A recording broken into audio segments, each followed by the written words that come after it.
little more than 2 years old. Yashoda was churning the yogurt and she was thinking of Krishna. My Lala, I will feed him the butter, he will enjoy so much. Krishna, he toddled, he came to where Yashoda was in the kitchen, in the rasoi, and he climbed onto her lap. Now with all her maternal affection, Yashoda started feeding her milk to her Lala. And the milk is flowing because of Yashoda's love. And she's also churning the yogurt. But God tests the devotion. He doesn't even leave the highest devotees. He tested the gopis. A test God created. In the next room, Yashoda had put milk to boil and that started boiling over. So Yashoda thought, my, the milk is getting wasted, I need to save the milk. She left her Lala down and ran to save the milk. She made a mistake. Milk is spilling, let it spill. What is more important than him? He is Prana Priyatam, Prana Dhan, Prana Vallabh. So Krishna got annoyed. Yeah, so milk is more important than me? He said, I will teach my Maya a lesson. He threw a tantrum. So he took that churning rod and started hitting all the pots. A mini battle scene got created there. And then Krishna took the butter, he started eating and he went out. And there he started feeding it to the monkeys. So the monkeys are coming for the butter. Here Yashoda, having saved the milk, she returned and she was shocked. Was there a tornado that hit out here? She put 2 and 2 together. My Lala has created havoc. Now Yashoda got annoyed. She lifted the stick and ran after Krishna. Krishna saw Yashoda and started trembling. Kunti was there at that time, mother of Pandavas. She said, Hey Bhagavan, I could not believe what I saw. He who is Kalatma, from whom everything is fearful in the universe, Bhayadasyagnishtapati, Bhayatapati Surya, Bhayadindrascha Vayuscha Mrityurdhavati Panchama, is fearful of the mother's stick. So Yashoda is coming with the stick. Krishna saw it and in a split second he dropped the pot and ran. So Yashoda is determined to whack her child. She believes that spare the rod and spoil the child. So she is running after Krishna. The Krishna is so tiny, Yashoda is so big. So Krishna takes 4 steps and Yashoda takes 1. But he is tiny, so he is taking quickly and she is trying to catch up. And when Krishna sees that Yashoda is catching up, he swerves to the left and to the right. Being tiny, he can swerve more easily. You know, the big truck cannot swerve, turn so easily. So Yashoda is unable to catch up with him. And it's going on and on in the garden. Until Krishna looked back and saw that Yashoda is panting. He thought, I have not come here to give trouble to my mother. I have come here to give her bliss. He deliberately slowed down and she caught him. Now Yashoda was in such a bad mood. She said that you and your mischief, I'll straighten you once and forever. So she got the mortar wheel and said, Lala, stand against it. Lala stood. She asked the Sakhis, get a rope. They got the rope. Now she put the rope around and found that it is short by 2 fingers. She took it off. Increase the rope. The Sakhis added another one. She tried. Again it was short by 2 fingers. So she said, increase it further. Now they are keeping on adding ropes. And no matter what they do, it is always shot by two fingers. At this stage, Shukadev ji tells Parikshit, how can Yashoda tie her Lala? The whole universe resides inside him. Nantar na bahiryasya na purva na picha param purva param bahischantar jagato yo jagachaya. This Lala of hers has got no inside and no outside. He is everywhere. He has got no beginning and no end. He is eternal. And yet he existed before the universe. And he will exist after the universe. He is inside the universe. The whole universe is inside him. And this news reached Radha. That Nandlal, what kind of a boy is he? He doesn't get tied. Radha ji took one resham ki dori and gave to the Sakhis. Give it to Maya, he'll get tied. Now, with the help of that, finally Krishna got tied, and that is how he got the name Damodar. Dam means rope, Udar means stomach. He who was tied with the rope around his stomach. So tying him, Yashoda thought, let him now remain here, I am going in. Yashoda departed, and there were two trees. These trees were actually the sons of Kuber. You know, they say that the children of rich people are vulnerable to getting spoiled. Too much of wealth from the beginning. And who is the richest in the universe? Kuber. So Kuber, the god of wealth, he had two children, Nalakuber and Manigriv.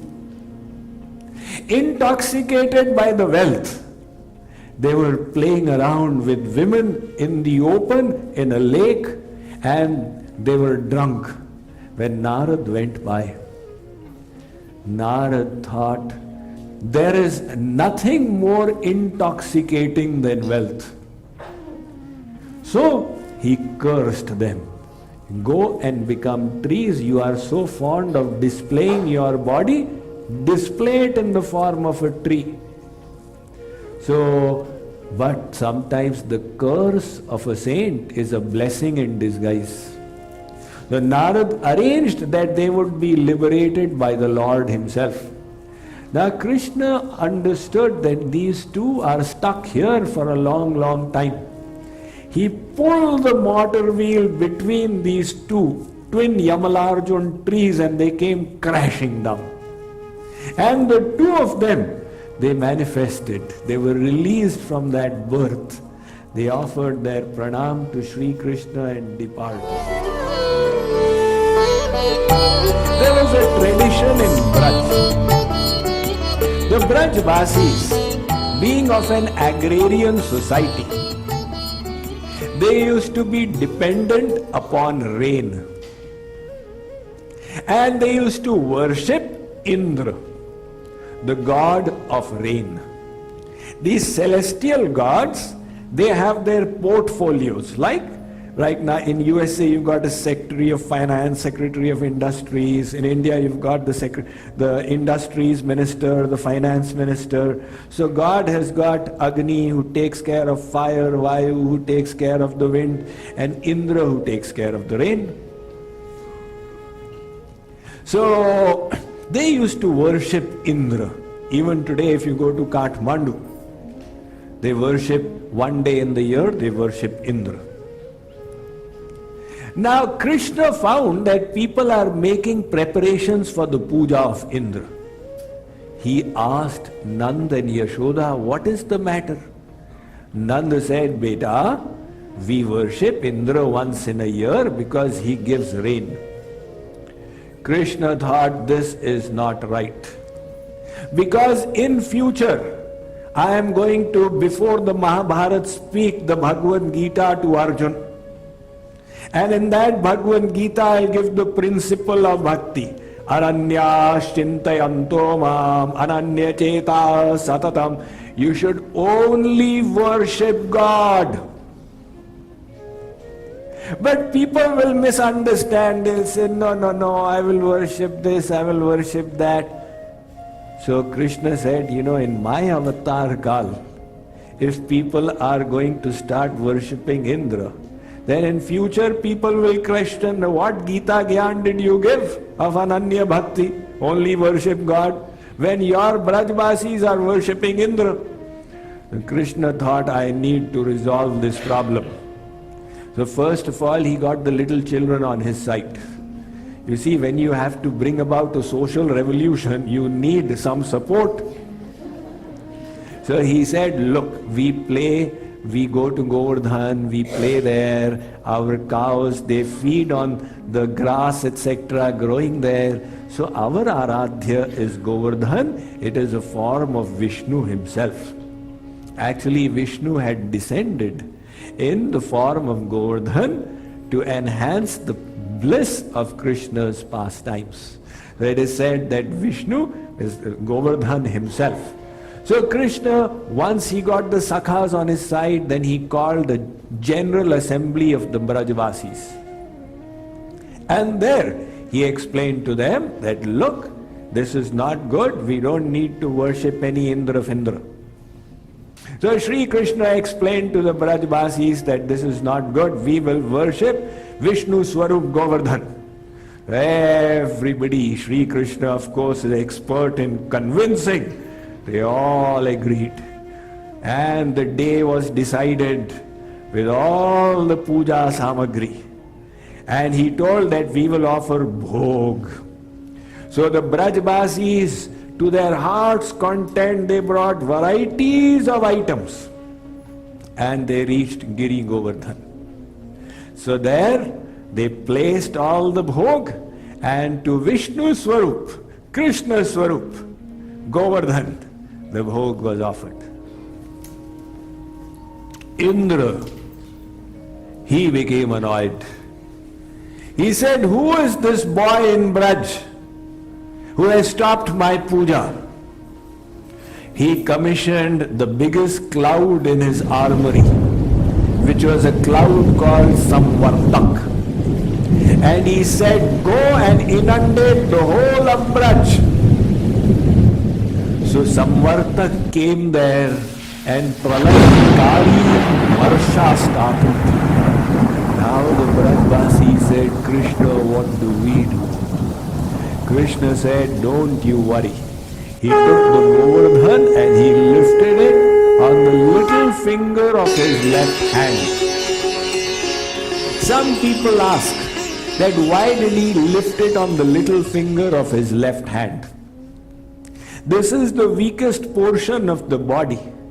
It is practically good for nothing. You can't do anything with this little finger. So Krishna is showing his disdain that I can lift this hill on this little finger of his left hand. He is showing his Aishwarya Shakti. Now we people see that Aishwarya Shakti, we become impressed. And we do Kirtan, Mero Giridhari, Govardhandhari, Giri Govardhandhari, Bhagavan ki. But the Sakhas, they did nothing of the sort. As far as the Sakhas was concerned, he is our friend. What Govardhan can he lift? In other words, they don't keep the Aishwarya of their friend in mind. They only keep that sentiment, he is our friend. And they applied their sticks. They are thinking we are the actual Giridhari, not him. So in that situation where Bhagavan is displaying his almightiness, the Sakhas are still not impressed. Their Sakhya Bhav is so strong that they only think he is our Langotia Yar. So Dhansukh, he said to Mansukh, Are look, Sridhava, Mansukh, Madhumangal, such a serious matter. We have applied with our lakuti all our strength to keep the hill up, and this Kanhaiya is only applying the little finger. He is not even showing to the people that he is trying hard. You see, like when the Rath Yatra takes place, a huge wheel has to be lifted. Or in the villages, when that roof of the hut has to be lifted, 30 people gathered together to lift it. In that 30, there are one or two lazy people. They say, who will know in the crowd? Just put your hand and say, ho ha, ho ha. So if Krishna had applied his whole hand, you would say he's trying to show the world. Here he's only applying his little finger. In other words, the Sakha, so Mansukh says, let this matter get over. We'll see to him. They are now making plans to beat him up. So Kripaluji Maharaj says, Nakh dharyo govar dhanagiri jab Sakhan kahyo ham giridhari dekho dekho ri gwal balan yari dekho dekho ri. This is the Braj Ras, the bliss of divine love which the Lord showers on those devotees whom He has bestowed this seat that they can see Him, God, as their friend around whom they put their arms. So the whole day went by and the night also went by. And the next day, again the Sakhas, Krishna is still like this. Now the Sakhas realized that my, he is lifting, not us. So one Sakha said, Kanhaiya, you must be tired. Do one thing now. You transfer the hill to us, we will lift it and somebody will press your hands. Even if you keep your hand up like this for 7 days, how exhausting it will become. So we will press your hands, you just give the hill to us. Sri Krishna said, keep sitting. How to explain to them, how will I transfer the hill to you? The whole Braj will get squashed. So all this was going on. Radharani came close. Seeing Radharani, Sri Krishna got this Ashta Sattvic Bhav, Stam, Swed, Romanch, in divine love. When the mind goes into Samadhi, the body starts trembling. So Sri Krishna started trembling and the hill started shaking. Balaram realized this is a critical situation. He came between Radha and Krishna. This is no place for love. Be serious on the work you are doing.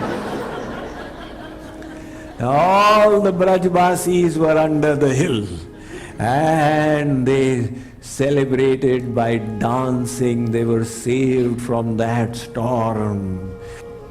After 7 days, Indra realized his folly. So he came on the white elephant, the Airavat, and he got off. He pulled the cloud off.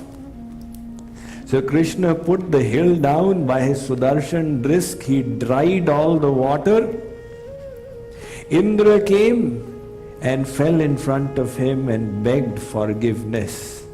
Maharaj, I didn't realize who you were. I thought you to be a little boy. Who can understand your divine past?